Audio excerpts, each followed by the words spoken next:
Terima kasih sudah klik video ini, tapi jangan lupa guys, subscribe. Subscribe itu gratis. Subscribe, dengan subscribe kamu support channel ini terus untuk upload hampir setiap hari. Ingat, subscribe itu gratis, gak ada ruginya kamu klik tombol subscribe. Selamat menonton, enjoy. I'm available 24/7 to help solve issues. Call me 3 a.m. on a Sunday morning, I don't care. A cross-pollination of Thomas Edison and Tony Stark, Elon Musk. Were you a little naive when you thought I can easily build an electric car and a rocket? I didn't think it would be easy. Like I said, I thought they would probably fail. But you know, like creating a company is almost like having a child. So it's sort of like, how do you say your child should not have food? So once you have the company, you have to feed it and nurse it. Yeah. And take care of it, even if it ruins you. Yeah.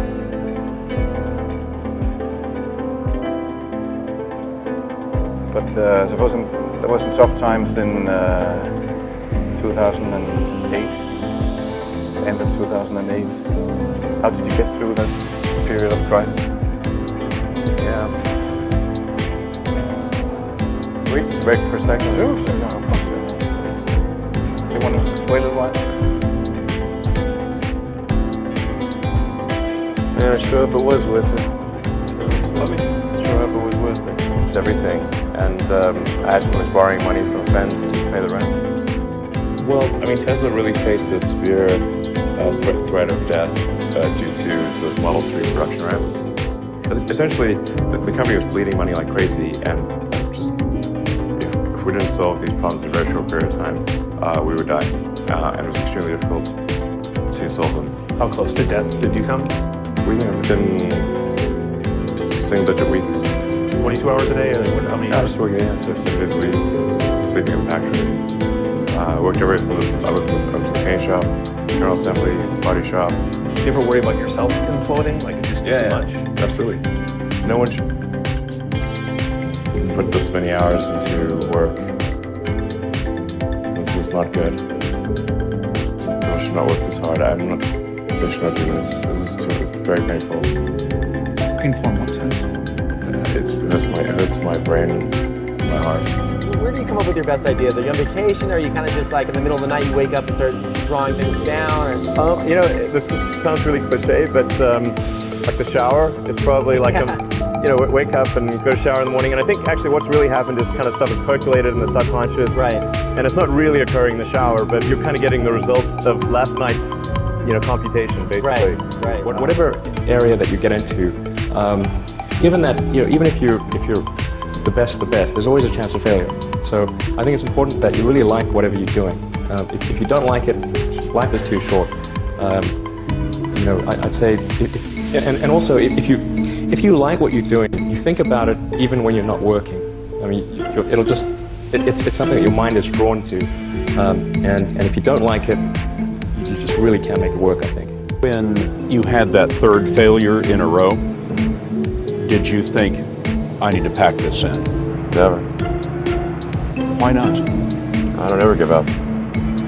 I mean, I'd have to be dead or completely incapacitated. Starting a business, I'd say, number one is have a high pain threshold. That's it. There's a friend of mine who's got a good saying, which is that starting a company is like eating glass and staring into the abyss. Okay, that's generally what happens.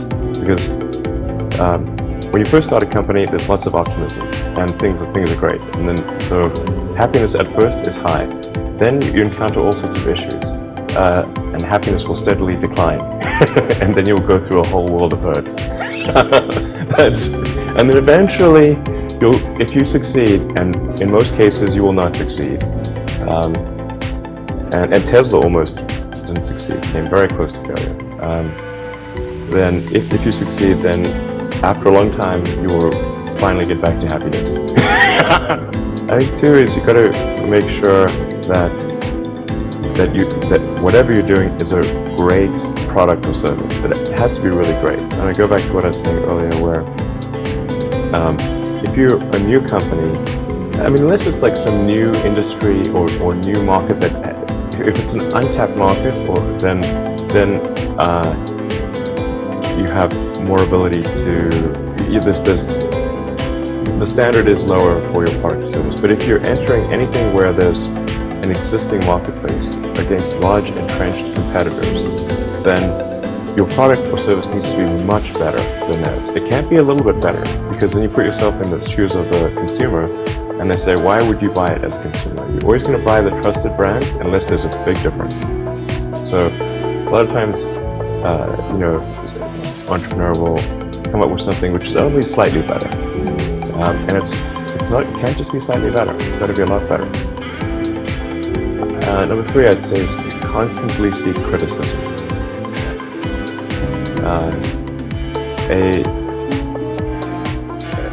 A well thought out critique of whatever you're doing is as valuable as gold,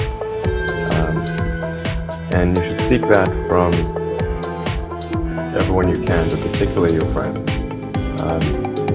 Usually your friends know what's wrong, but they don't want to tell you because they don't want to hurt you.